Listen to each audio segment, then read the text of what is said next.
Pemirsa apa kabar? Saya Maidin Hindrawan membawakan Warta Berita PTS 31 Agustus. Fenomena langka bulan biru super akan terjadi malam hari ini. Bulan purnama paling besar dan terang tahun ini kemarin malam telah teramati di Jepang, India, dan Vietnam. Di Taiwan, karena tertutup awan lingkaran luar taifun, kesempatan melihat super blue moon ini akan lebih tinggi di kawasan utara dari Taiwan Tengah. Banyak warga yang menantikan fenomena bulan biru super di atas dek observasi Gedung Roppongi Hills di Tokyo, Jepang. Menurut informasi dari National Astronomical Observatory of Japan, jalur orbit bulan super akan berjarak paling dekat dengan bumi tanggal 31 pukul 12.54 dini hari. Tanggal 30, warga New Delhi di India juga dapat menikmati panorama bulan biru super paling besar dan terang. Di Hanoi, Vietnam, banyak orang berkumpul untuk menyaksikan bulan biru super yang muncul dari permukaan air yang tampak lebih terang dan lebih besar 7% dibandingkan bulan purnama pada umumnya. Yang dimaksud dengan bulan biru bukan berarti bulan berubah menjadi biru, melainkan mengacu pada bulan purnama kedua di bulan yang sama. Fenomena bulan biru super berikutnya akan terjadi tahun 2032. Peluang bulan biru super yang terjadi bersamaan antara bulan super dan bulan biru hanya muncul 4 kali dalam satu abad. The moon's orbit around the Earth is not perfectly circular, it's an ellipse. So sometimes the moon will be slightly closer to the Earth than other points.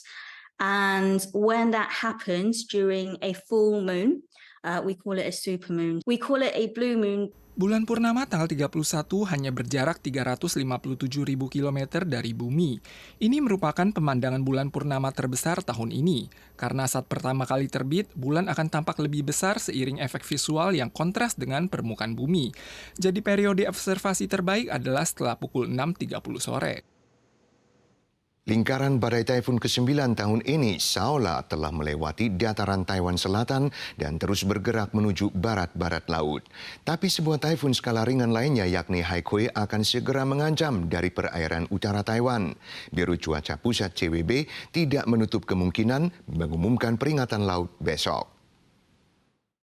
CWB memperkirakan arus lingkaran luar Taifun Haikui akan mulai memengaruhi Taiwan hari Jumat, sementara lokasinya akan paling dekat Taiwan antara Jumat malam dan hari Sabtu.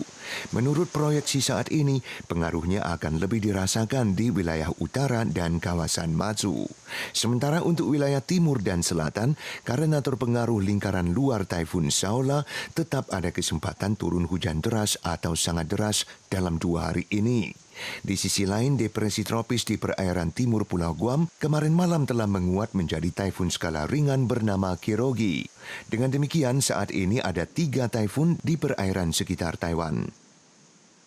Terpengaruh Taifun Saola yang baru saja melintasi Selat Pasir dan fenomena air pasang besar tahunan, intrusi air laut hari ini kembali terjadi di banyak tempat di Tainan, Kaohsiung, dan Pingtung.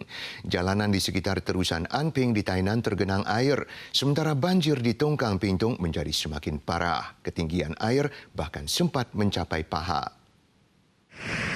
Air pasang besar tahunan yang disertai Taifun Saola membuat permukaan laut naik signifikan di sepanjang pantai Fangsan, Pingtung.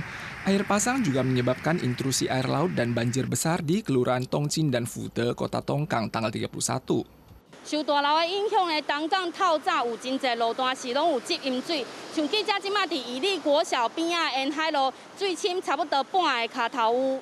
Banjir menyebabkan orang tua yang mengantar anaknya ke sekolah terpaksa turun dan menggandeng motor mereka. Air pasang sehari sebelumnya hanya menggenangi toko atau rumah di pinggir jalan. Namun pada pagi sekitar pukul 5 lewat, semua rumah terendam banjir. Tentara Nasional segera mengirim karung pasir untuk digunakan warga.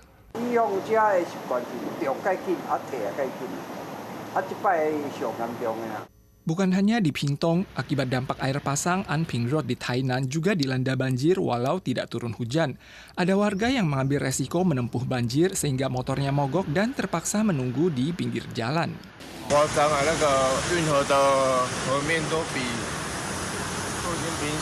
Kaohsiung juga terkena dampak pasang air laut dengan ketinggian maksimum mencapai 1,37 meter, mencetak rekor tertinggi dalam 20 tahun. Posisi air Love River juga meningkat dan meluap. Pasar Sanmin di dekatnya terendam banjir hingga tidak dapat melakukan usaha dagang. Angin kencang yang dibawa lingkaran luar badai taifun menumbangkan sebatang pohon perinjang jalan di Zhongshan North Road, kota Taipei, menimpa dan menewaskan seorang pengendara motor yang kebetulan lewat. Kantor Taman dan Lampu Jalan mengatakan korban akan mendapatkan kompensasi kecelakaan umum maksimum 6 juta dolar Taiwan. Di Zhongshan North Road yang ramai, sebatang pohon di tepi jalan mendadak tumbang, menimpa seorang pengendara yang kebetulan lewat. Pengendara berusia 67 tahun itu dinyatakan meninggal setelah dilarikan ke rumah sakit. Kantor Taman dan Lampu Jalan menerangkan pohon sweet gum formosa itu tumbang karena bagian dalam batangnya sudah sepenuhnya lapuk. Pegawai khusus telah diutus untuk membantu keluarga korban yang diperkirakan akan mendapatkan kompensasi kecelakaan umum maksimum 6 juta dolar Taiwan. Menteri Pendidikan baru Perancis mengumumkan regulasi kontroversial menjelang segera dimulainya semester baru sekolah Perancis, yakni larangan mengenakan abaya muslim di kampus sekolah. Pengumuman ini segera memicu perdebatan hangat antara pihak pro dan kontra dan membangkitkan kekhawatiran akan kembali terjadinya perang budaya dan agama di Perancis.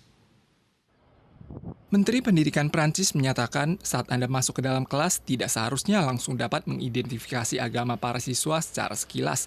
Maka ia mengumumkan larangan pemakaian jubah panjang yang disebut sebagai abaya di dalam sekolah negeri. Pihak berwenang menyampaikan busana muslim kembali bermunculan di lingkungan kampus selama beberapa bulan terakhir. Paham sekularisme yang selama ini selalu dijunjung oleh masyarakat Prancis telah dilanggar. Larangan oleh otoritas pendidikan tanggal 28 kembali memicu opini berbeda. Et je veux dire, c'est un habit normal, il n'y a pas de signe religieux distinctif dessus. Alors moi, je dis que le milieu scolaire est fait pour éduquer, pour apprendre, que si dès l'instant où c'est laïque, on doit respecter. Perancis melarang munculnya simbol keagamaan di sistem sekolah negeri sejak mereka menghapus pengaruh yang dibawa oleh agama Katolik pada abad ke-19. Kini saat kalangan minoritas muslim kian bertambah, pihak berwenang juga terus merevisi pedoman mereka. Larangan jilbab di dalam kampus tahun 2004 dan larangan cadar di tempat umum tahun 2010 telah menyulut amarah beberapa komunitas muslim yang berjumlah 5 juta orang. Pihak berwenang telah memiliki program antisipasi terkait larangan abaya kali ini. Bila ada permintaan dari pihak sekolah atau pemerintah menilai ada kebutuhan yang relevan, maka kelompok sekularisme akan dilibatkan untuk mengatur secara bersama. Pemirsa sekalian, sekian warta berita dari PTS. Kita sua lagi di lain kesempatan. Sampai jumpa.